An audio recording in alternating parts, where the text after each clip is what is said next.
for this session. All right, everyone, welcome. I'm gonna throw the entry poll for this session in the chat one more time here, just in case someone jumped on. We're gonna be looking at JavaScript now. And what we're gonna start off with is we're gonna look at just how we can use p5.js, which is Processing's JavaScript library, to do some different graphics. David just asked a really great question. I'll actually demo this to start off. David asked, can you give students URL links to assignments? And that's exactly what I do. So actually, I'm going to show that off because that's something that it almost feels like a hidden secret in coding rooms, and it really shouldn't be. So I'm just going to show you that. All right, so I got an assignment up. Share my screen.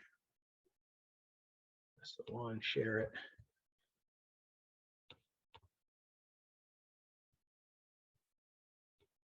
And if I go over to this assignment, for instance, when you go to assign, you can actually, if you open up the student preview, you could give students this URL.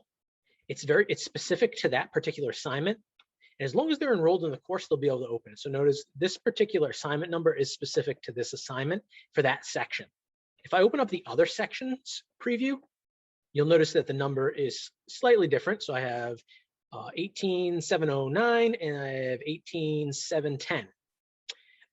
So that URL is specific to the course, and then that specific version of the assignment for that section. So you can take that URL when you open the assignment, and you can give that to students, and when they click on it, they'll be prompted to log into coding rooms, and it'll open up right to the assignment.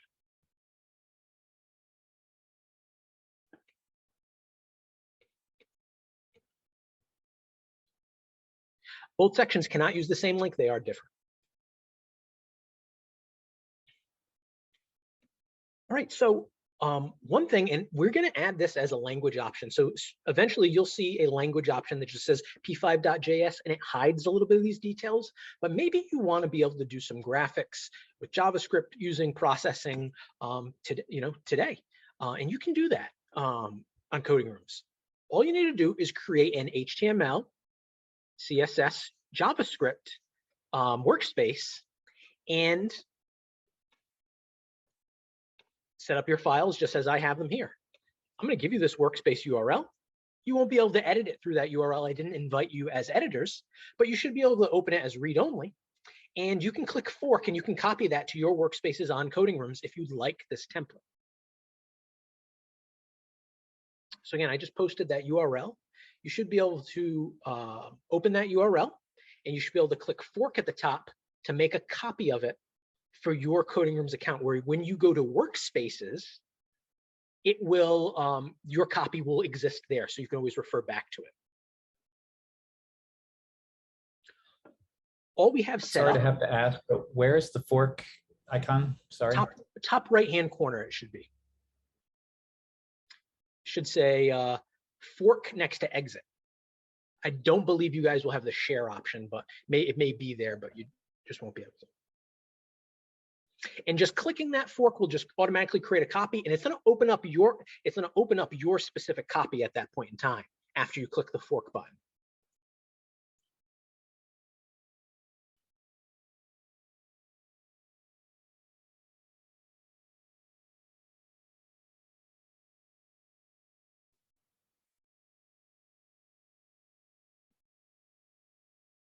Now, what I've done with this is I've just renamed. It starts off with a HTML, CSS, and a JavaScript file when you just select that as a regular coding rooms assignment. However, you do have this template now that you can continue to use. And all I did was rename the JavaScript file sketch.js, just because that's normally what processing would use. You could actually use it, could be whatever you want for the JavaScript file. All that you need is in the HTML file, you need to reference the p5.js library. So I have these links here that are referencing the libraries, specifically the actual p5.js one, and then the entire library, and then the add-ons, which I added the sound add-on also, so you can actually use the sound capabilities of p5.js. That's all that HTML file is. When we create our own template, we're actually going to hide that from students. But what's cool about this is students can actually include their p5.js animations and images on their own website if they want, if you show them it this way. So if you're doing more web development stuff, I would suggest to do it this way, because students will actually find it really cool to see the connection of how that's really just being displayed on the web. And then we just call that script, whatever you name it. I'm calling it sketch.js, which is the typical convention if you look at examples on Processing's website. But you could call that JavaScript file anything you want, and you could even add multiple ones to this one HTML page that's rendering. I use this styling because that was actually what p5.js, the Processing Foundation, recommends, just to show the web page. Let me just show you what's showing up. If I open it in a new tab, it's just this little canvas is the animation, and it sets it up so that there's no borders, and there's some other little things like that. But you don't need this, and it would still work. So you don't even need a CSS file, and it'd still work a little bit. And then if you're familiar with processing at all, you know that typically you see these two functions. This is, of course, in JavaScript syntax. And you have the setup and you have draw. And that's why it's setting the background color. So it's creating a canvas that's 400 by 400 pixels. So I could change this, right? And we can make it so it's larger. So you notice that gray rectangle is now larger. And so you can change the size of the canvas as well as the background color and stuff like that.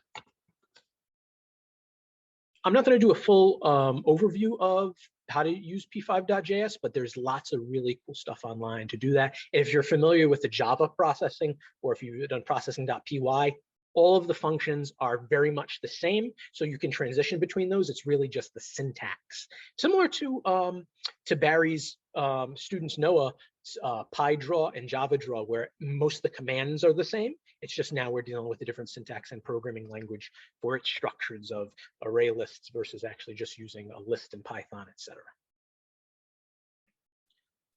The last thing I want to demo, and I'm going to throw this in just in case anyone wants to fork this.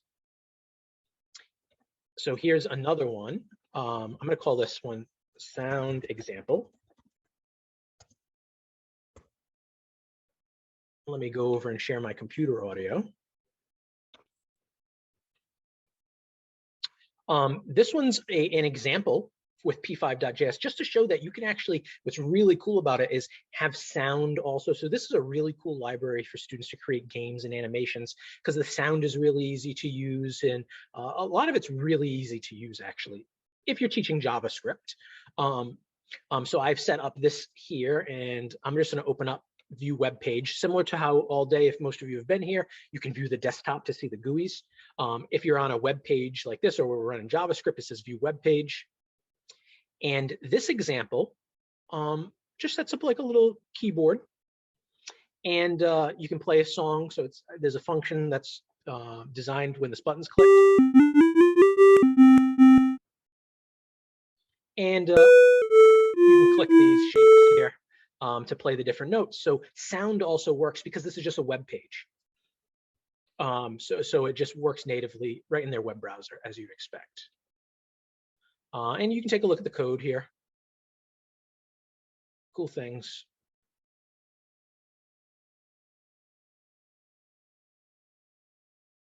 That you can see for setting up those shapes and setting up that keyboard. Any questions about that? Like I said, we're going to make it so that we're going to have a template, like when you go to select the languages, and one will be p5.js. And when you do that, it will only have sketch.js instead, and it will be a little bit easier for students to use. But this is a cool thing to fork from me, just if you would like to do it. And I think if you do more web development stuff, this is a cool way to show students how to use it, because then it makes more sense to them, and they can embed these type of things on their own web pages.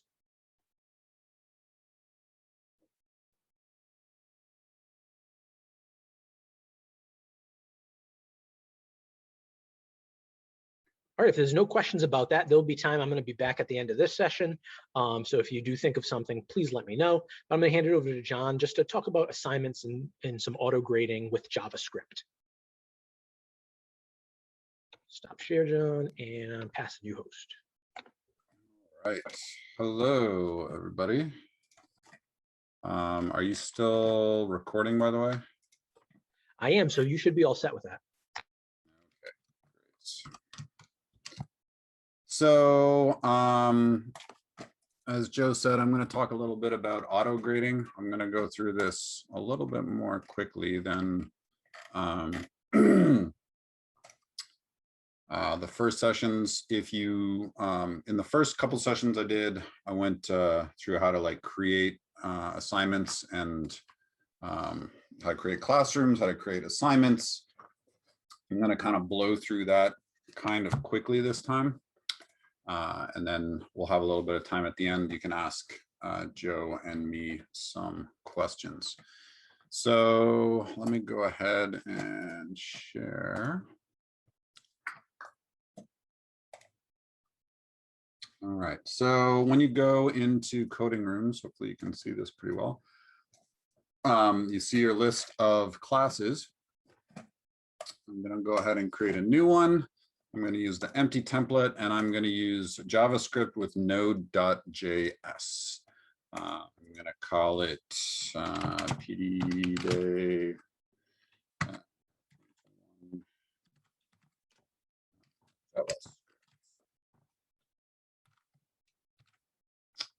And so I'm not going to add any other sections. I'm just going to create one main section. And then I will invite everyone here to the main section. So if you would like to join. So if you join this section, you are only going to see the student side. So you're not going to be able to see the tests or the model solution. But if you join, then, and actually whether you join or not, we're going to send out a link so that you can copy this into your own account, this whole course, and then you can just use this as an example to copy and paste or do what you like.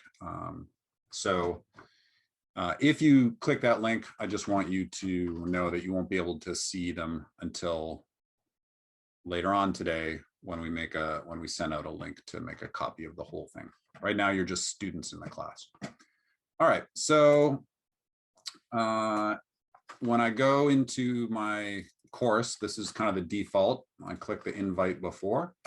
I don't have any assignments yet, so let me go ahead and do that. I'm going to call it basic math.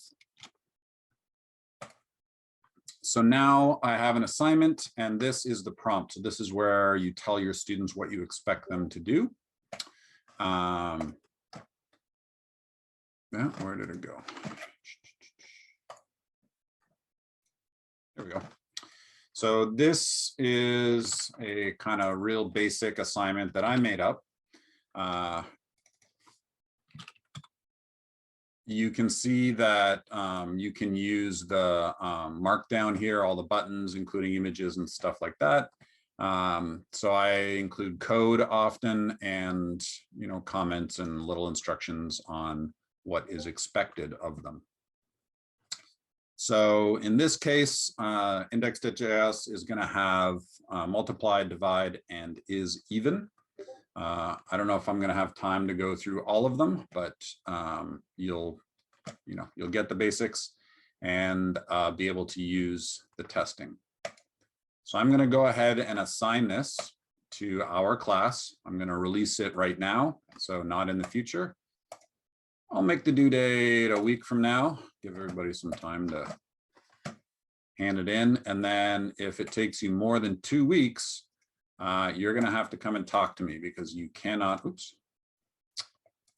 you won't be able to assign it. You won't be able to submit after this prevent late submissions date. So this you can set on a per section basis. So if you have you know, a section in the fall and a section in the spring or something like that, then you can have different sections and things like that. So, all right.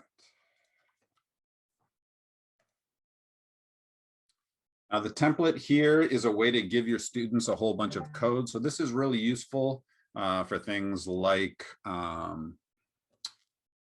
beginning with scaffolding code, stubs for functions and things like that. Or even, you know, if you want them to use specific libraries, if you're doing stuff like processing and you want to have an example that they start with that they modify, you can create a template here with all of your code in it. And when they do the assignment, they automatically get all of that code. So the code that I am going to provide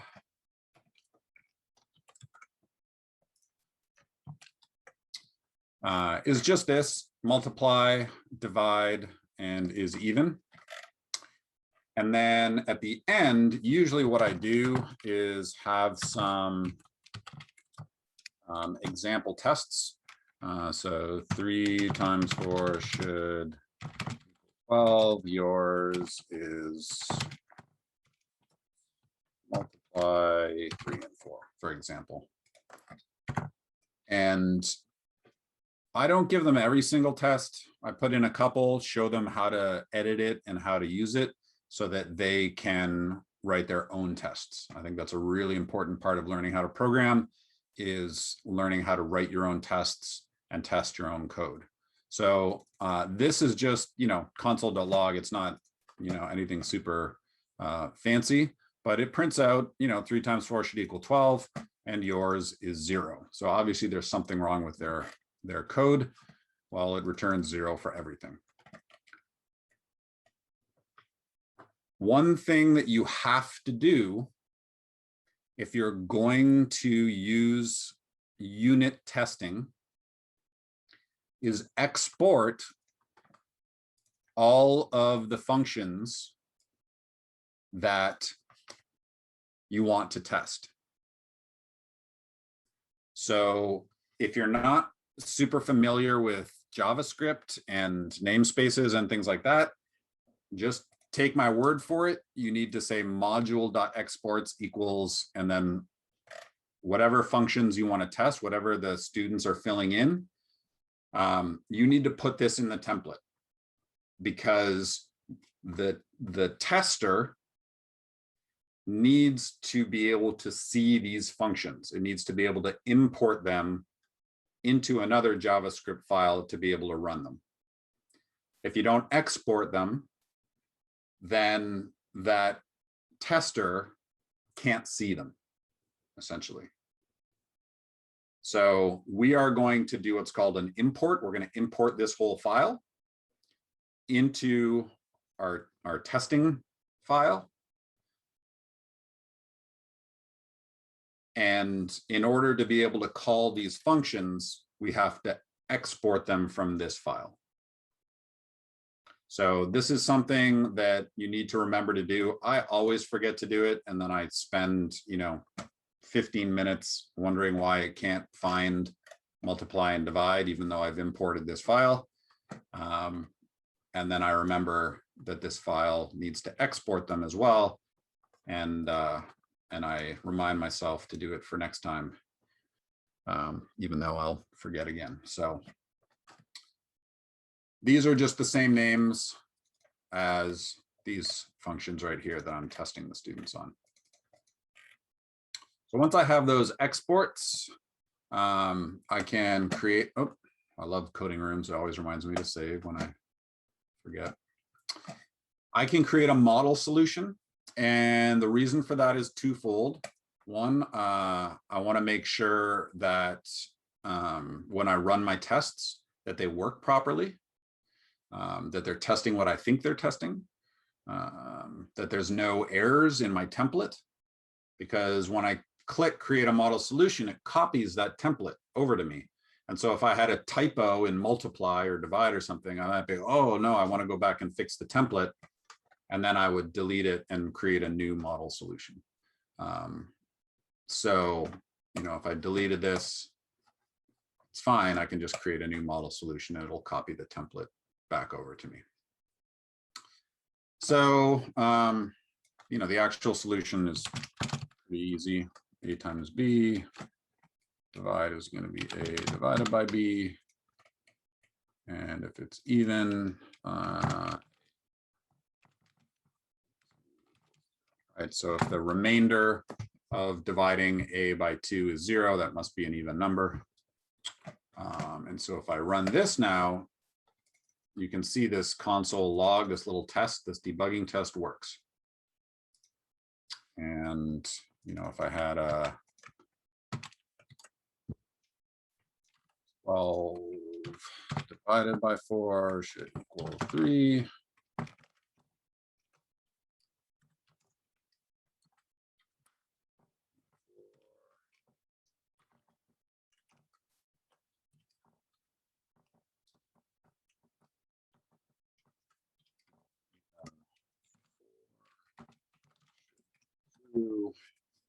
All right, so my model solution now, all of these are working properly.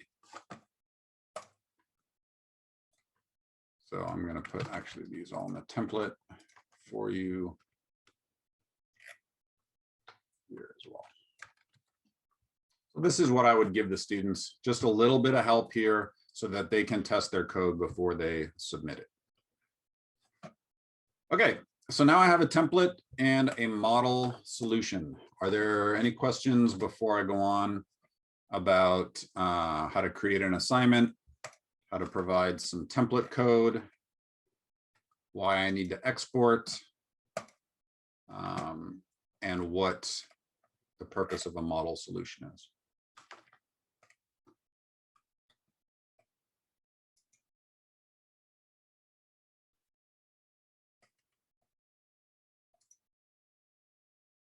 Okay. So the other purpose of the model solution is after all the work is done and all the students have handed in their code, I really like to go over my model solution and some of the students' solutions. I actually even like live coding problems in front of students so that they understand that nobody in the world just types out an answer and gets it right. That I have typos when I type, that I have incorrect logic when I type, that I have to debug, I have to do console.log a million different times in a million different ways. You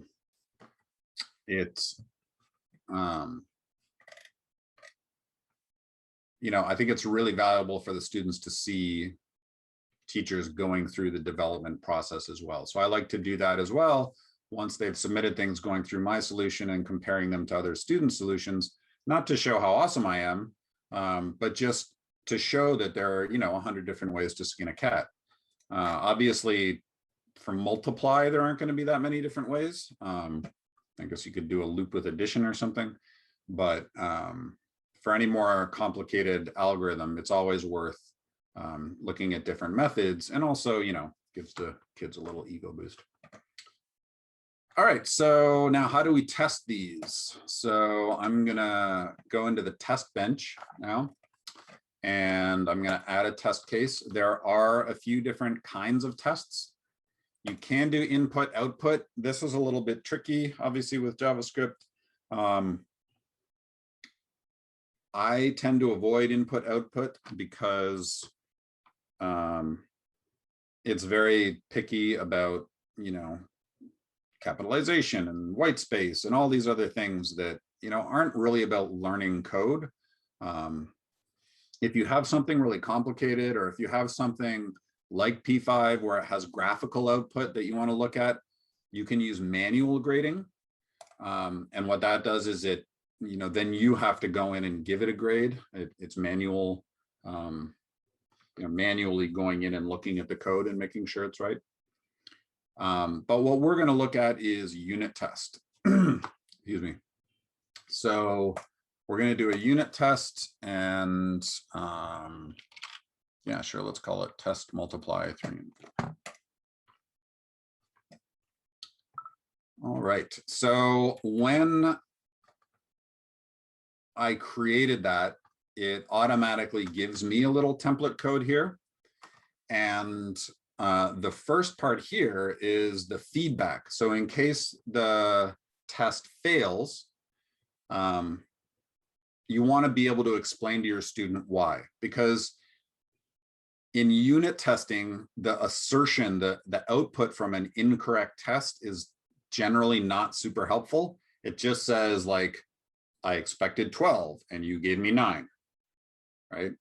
So I like to give a few hints here, just to show you where it shows up. I'm going to say, you know, multiplying 3 and 4 should return 12. I know that's not very in depth, but multiplication isn't very in depth. If this were a sorting algorithm or something, I would give a little more feedback. And then there's a little bug here where it is requiring file.js. This is going to be fixed shortly.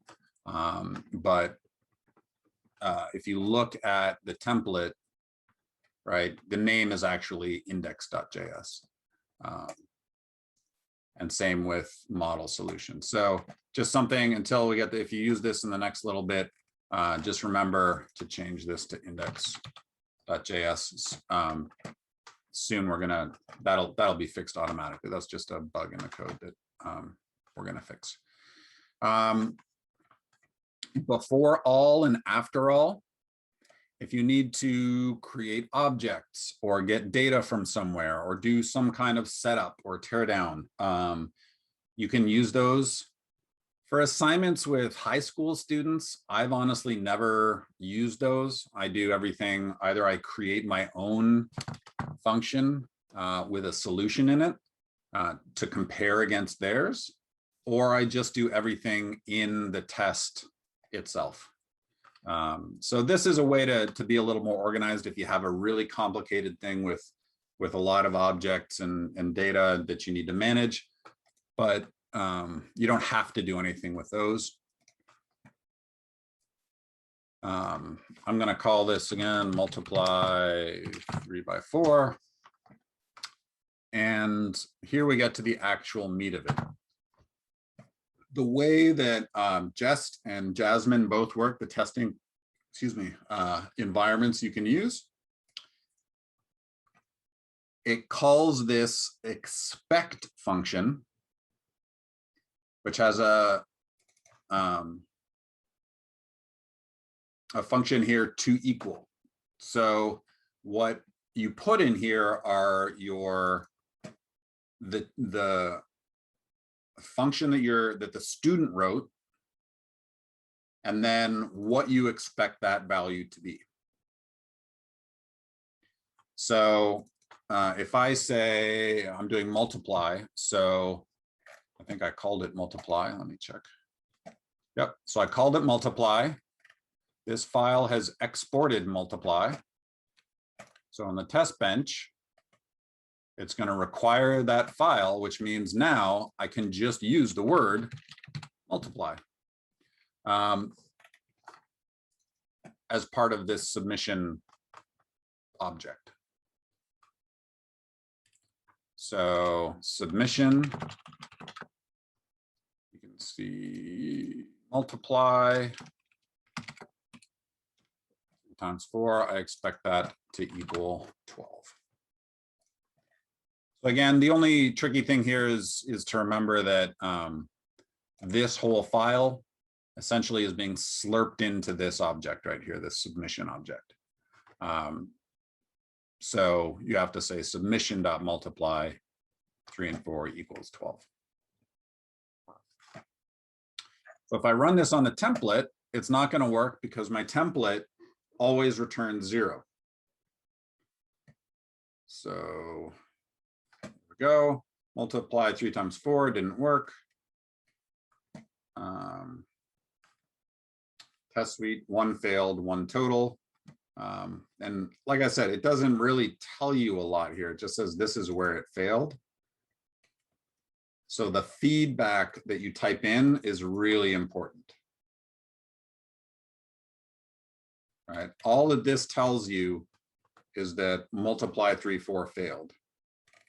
So in my feedback, I I try to give a lot of information here about saying, you know, I'm calling your multiply function with 3 and 4, and it should return the value 12.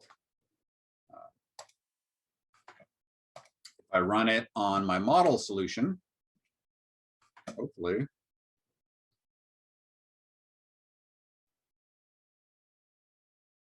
it passes.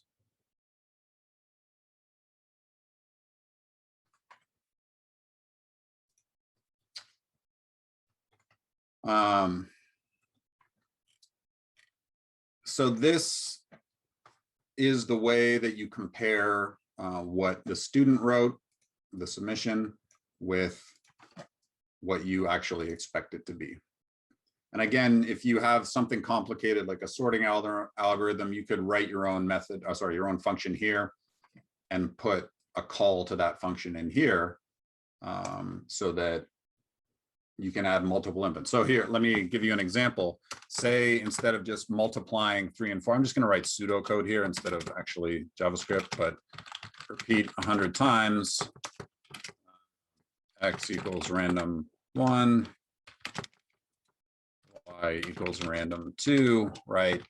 And then in my test, you know, I could say x, y to equal x times y or something like that, right? So now instead of just testing one specific thing that the student will eventually figure out and maybe just say return 12, right? You can do random numbers, get 100 different random number or 2 random numbers 100 times and, you know, multiply them and get the answer.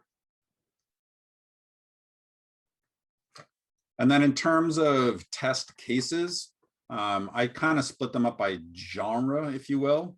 So say you were testing a sorting algorithm, I would have a bunch of tests, basic tests with an empty array, a 1-digit array, a 2-digit array with just positive numbers, right? So those are kind of the basics. Student got some stuff right.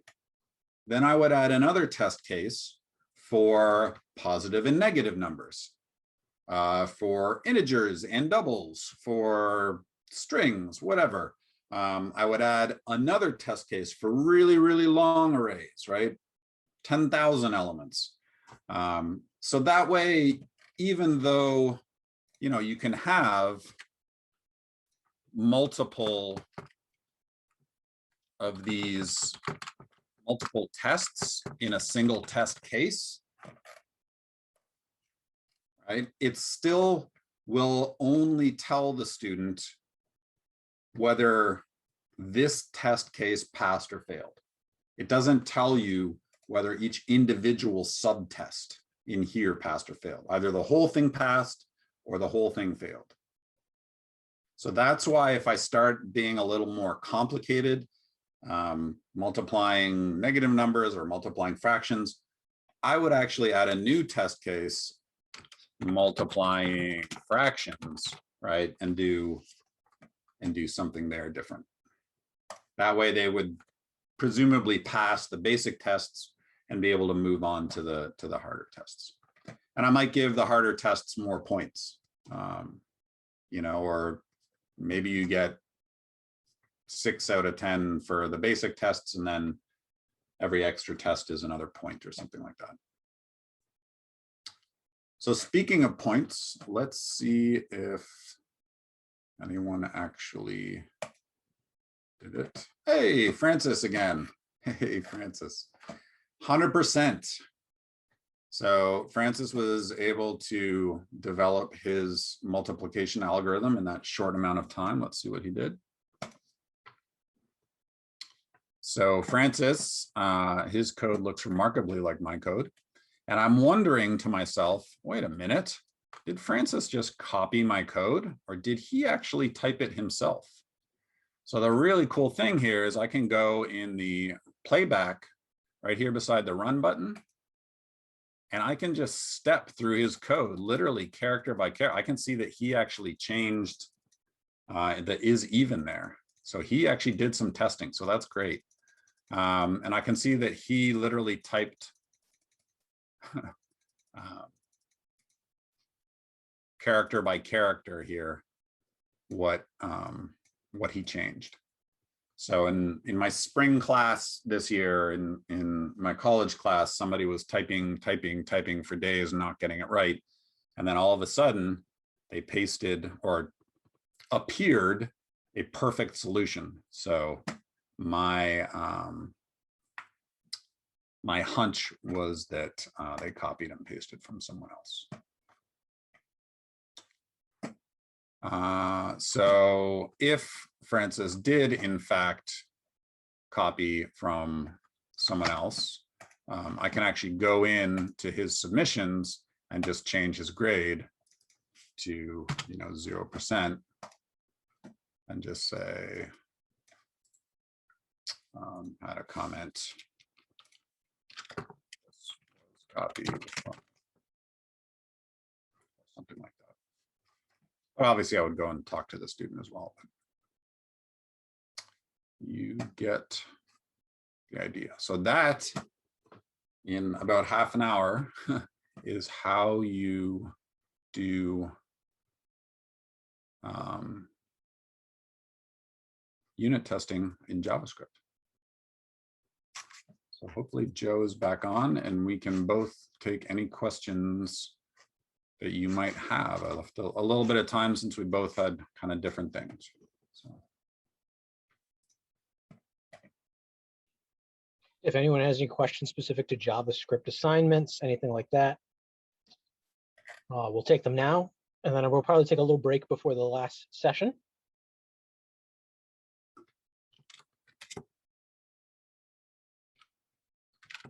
Does anyone want to see, it seemed to be some interest towards the beginning, just creating an HTML, CSS, JavaScript assignment, what that looks like, something like that?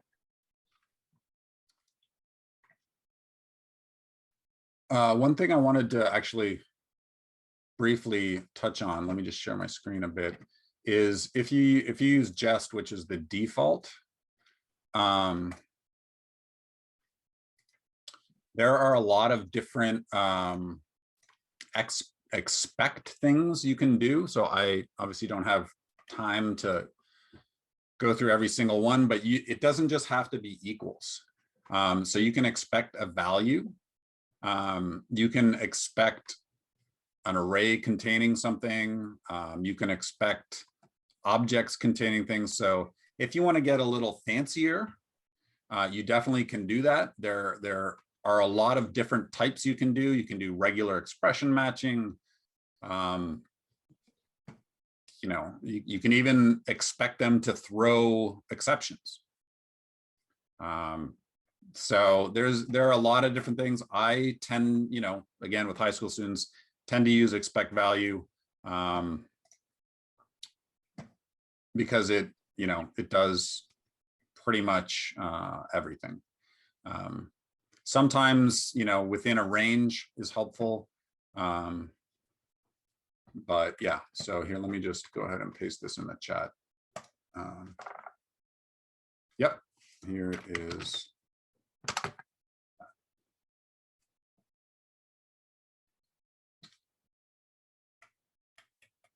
And then what did you ask, Joe? Sorry. No, I'm just going to show everyone just creating a HTML, CSS, JavaScript assignment. I'm actually going to jump in a live classroom.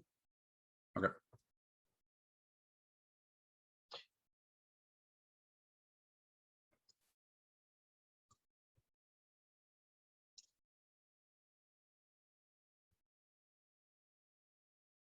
All right, so let me do a screen share.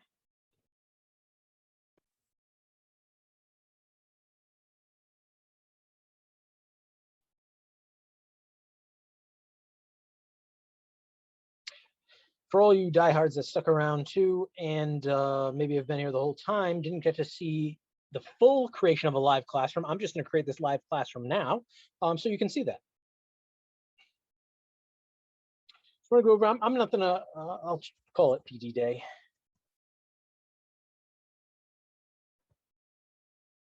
I'm going to select for a language. Again, there's many options. We can look through them together again here. But I can select this HTML, CSS, JavaScript, and that's going to essentially set up a web page for students to be able to work on. So I've got that set up there. One of the things too, just as we have time to go over a little these details about Live Classroom, you can actually, what we've been doing is we've been creating Live Classroom links that's not tied to a particular course. So it lets anyone that has the link in. For security reasons, however, you can select one of your course sections and say, this Live Classroom's only for this particular course section, and it allows only those enrolled students to enter the Live Classroom. So then you don't have to worry about one of your students getting funny, giving a Live Classroom link to somebody from another class, and while they're in English class, they're messing around with your class's stuff or something like that. So you can tie it to a specific course section. This enable audio and video allows you to turn on the conferencing tool. We haven't been using the conferencing tool all day because we're actually using Zoom, but you can do the video conferencing right inside of there. Sasha, I'll let you explain the difference between the HTML and HTML CSS JS. You can also jump on video if you want, if it's easier, Sasha. Oh yeah, sure. I'll just jump in. So the HTML is like a really stripped down version. We definitely recommend using HTML/JS or /CSS/JS like Joe's doing. And then we'll probably be deprecating the plain HTML one in the relatively near future as well. And that's what I was assuming, but I didn't want to misspeak.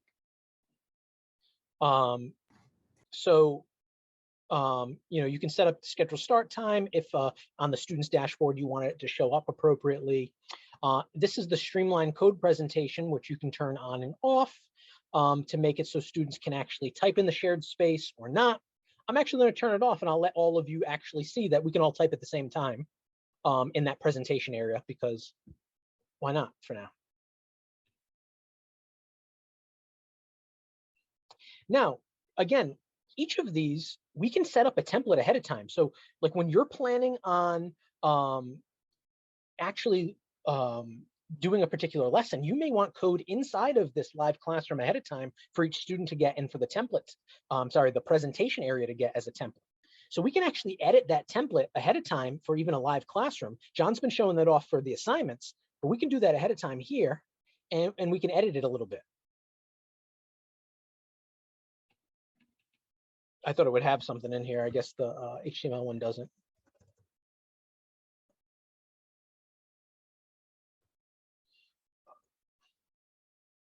So let's say I want to actually give them something, which is fine.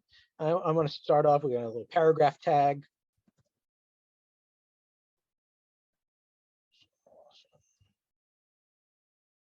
So now our web page is actually going to show something when you guys first get it.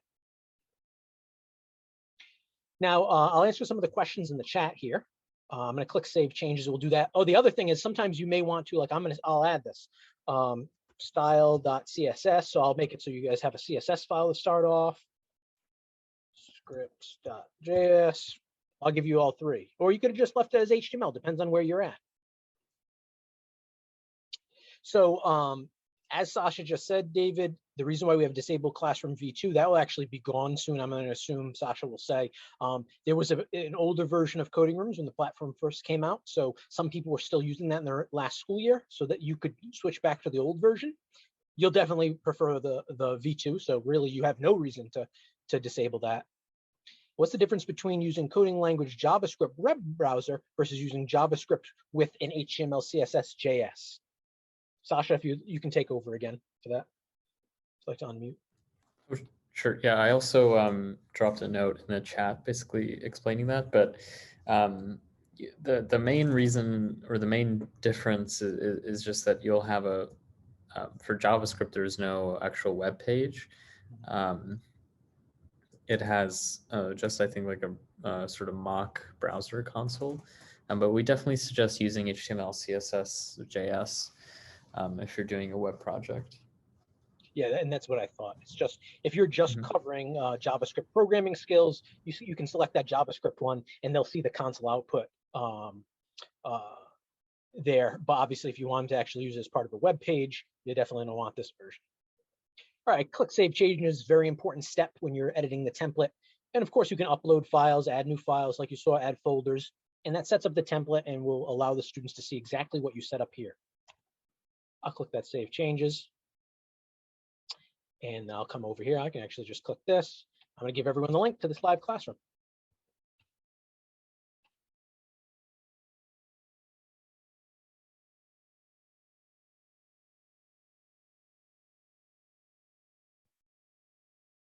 When you jump on, you're going to see the presentation will be open.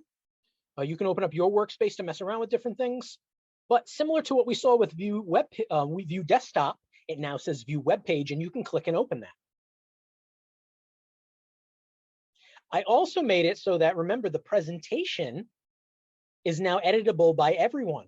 So go ahead, a couple people, you can even just click in that P tag, you can add some new tags, and you can edit. And the web page should update. It should have some kind of refresh rate. So seeing people kind of click around and edit.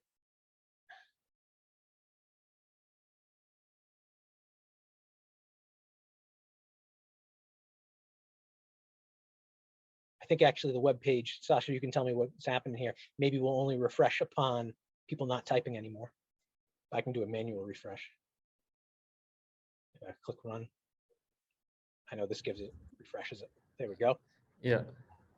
The other issue is sometimes if there's a tag that's broken or like doesn't have, I think it's pretty good about trying to work even if there's some invalid HTML, but if there's ever a refresh that contains really broken HTML, it actually breaks the refresh. Yep. And in that case, just refreshing it the way you did will solve that.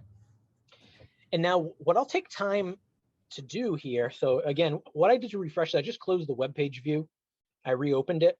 If you open this web page in a new tab, you could just literally refresh the browser tab and it would update it also. And that is correct for the body and the background color. Excellent job. And I hope what you're seeing here is a really cool opportunity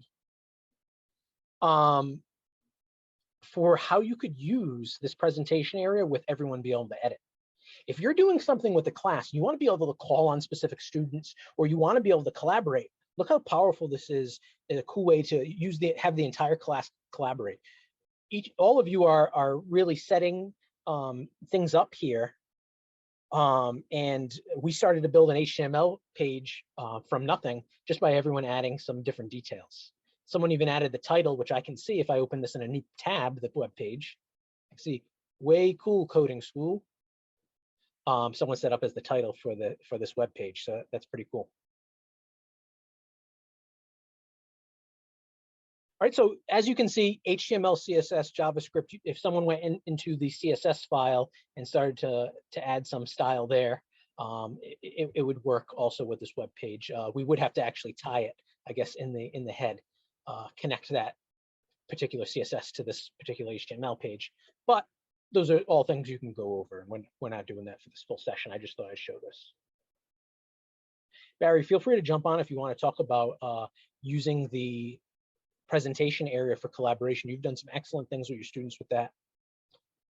We also just posted the exit poll, so you can go ahead and do that now before we jump on to our last session of the day, and for anyone that's hanging around for that. Yeah, when I used this, like he mentioned, I had seen him say that in an earlier presentation about calling on students individually, and I just changed it a little bit to do small groups, and my participation rate went up because you be in groups of 2 or 3, and everybody wanted their code on the screen, so they were more active in their small groups. And so what we would do is we'd have one group to design the master program and others doing just different functions and put them all in to make sure everything worked. It was just a great interactive activity that you couldn't have done in another environment. So we had someone mention pair programming. This is actually where I like to do the pair programming. Instead of creating a workspace, I create a live classroom. I give each group or pair their own live classroom to do the pair programming in. They use the presentation as their collaboration space for the final product they're producing. And what I like about that is they each also have their own workspace where they can check out, as Barry was starting to say, modular pieces. They can say, all right, I'm going to test this one piece over in my workspace, and they can run code independent of the final product. So all right inside of one browser tab. So it's really cool.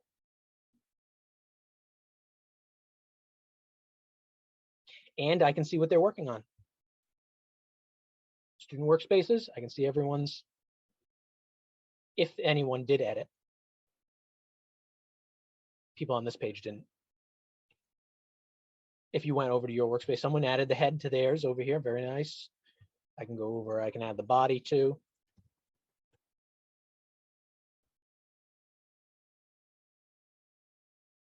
So again, all those features we saw before, all working nice. And that's what's great. Now I set students for the pair programming. Like I said, I set up each live classroom, a separate live classroom for each group. So that can be a little bit tough managing different, you kind of have different tabs open for each group. But if you can do pair program as an entire class, you can just use the one live classroom for that presentation area.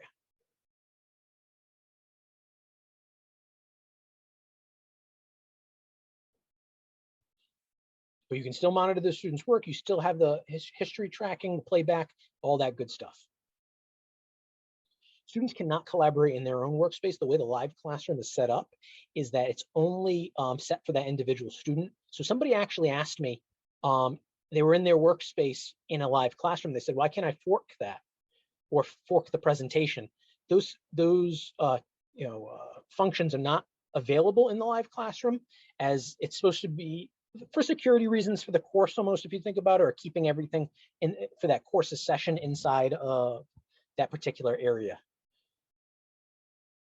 Sasha's been dropping some hints that, the Coding Room is definitely working on some really great stuff coming soon, where a lot of these wishes that everyone's having will come true.